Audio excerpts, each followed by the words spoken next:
Hello, you're listening to a special podcast of an interview with Think a Thing founder Brian Salt. This podcast is brought to you by the Delusion, which is a weekly news magazine programme about interesting things, from politics to science to culture, all from a rationalist, sceptical point of view. Check out our regular podcasts at poddelusion.co.uk. But now, our interview. If I were to say to you creation by mere thought, you would probably think of the 1950s science fiction movie Forbidden Planet. Possibly the best science fiction movie ever made. Here's a quick clip. A big machine, 8,000 cubic miles of Clystron relays, enough power for a whole population of creative geniuses, operated by remote control. Morbius, operated by the electromagnetic impulses of individual Krell brains. In return, that ultimate machine would instantaneously project solid matter to any point on the planet, in any shape or color they might imagine. Creation by mere thought. And yet, at the moment, it's not the technologically advanced alien Krell who are making the running, it's a Yorkshireman who moved to Chile.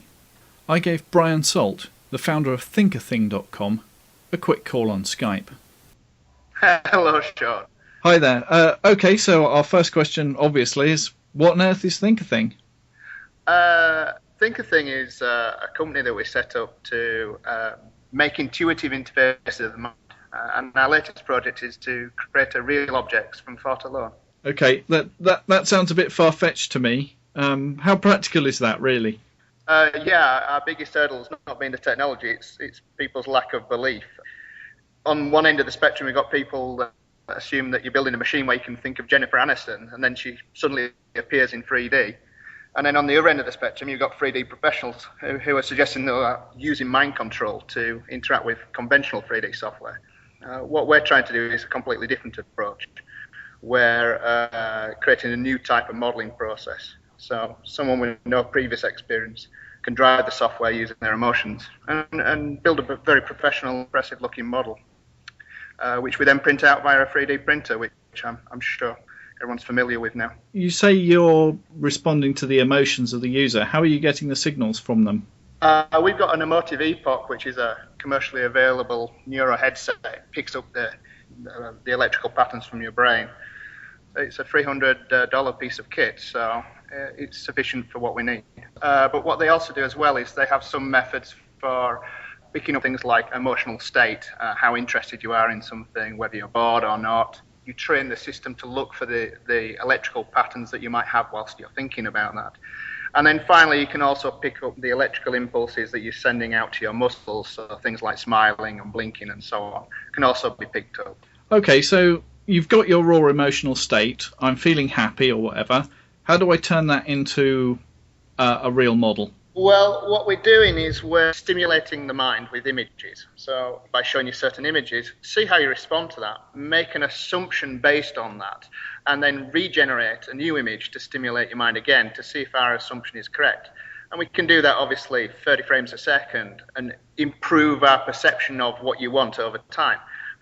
The best way I've found of describing it to people is it's very, very difficult to realize that you're thinking of the color red, but it's very easy to find out that you prefer the color red. A bit like an evolutionary system where what you're doing is you're picking up on the emotional state of the user to guide that evolution towards what they want. Exactly. We use mutations, and then we find out which ones you prefer along the mutation and generate new mutations based on that input. I've been doing 3D modeling for a very long time, and it'll still take me 2-3 days to produce a good model. We're not capturing an immediate thought and producing something immediately, but in 20 minutes, then somebody can actually evolve a model that is very professional and very competent. You used to be a game designer. So how did you get into this? The most successful stuff I've done has always been about creating interfaces to new technology and allowing the artist to have an easier way of dealing with new technology so they can produce better work. And people mistake craft with creativity. Craft is the act of learning a skill in order to be creative. It's a barrier to creativity, not a part of creativity. So like a carpenter can take a lifetime to learn how to carve before he can build something nice. What I have always strived to do is to reduce the skill, the craft that you need to learn before you can actually use new technology. And obviously the stuff that we're doing now is the ultimate version of that, where you require no skill whatsoever. You can just sit down and start designing. Interesting. How far have you got so far with this? Well, it's obviously a very big task. So we've been working with a group of neuroscientists called Backyard Brains. One of the things that we designed was an experiment in which you can connect the human brain to operate a cockroach leg. Now that sounds completely different from where I'm going, but it's a biofeedback loop of a similar idea for the Monster Dreamer. And that is that we stimulate the leg with music, we see how it responds, and then the computer learns from that to understand how to move the leg. We then simply do a translation between the brain patterns of the human brain to the computer, and then from the computer to what we've learned how to create the leg. So we're now offering this kit to school kids as young as 10 can set up and control a leg very simply, and it's helping them teach complex neuroscience ideas. You mentioned the Monster Dreamer there. The Monster Dreamer is going to be the first of our objects from thought projects. The reason we chose monsters is because everyone has an idea of what a monster is. You have a very clear idea of a monster, but it can literally be anything. So it was a very good subject to start with. So we're going to build a Monster Dreamer, which will allow kids to dream up their own monsters using the process that we've made.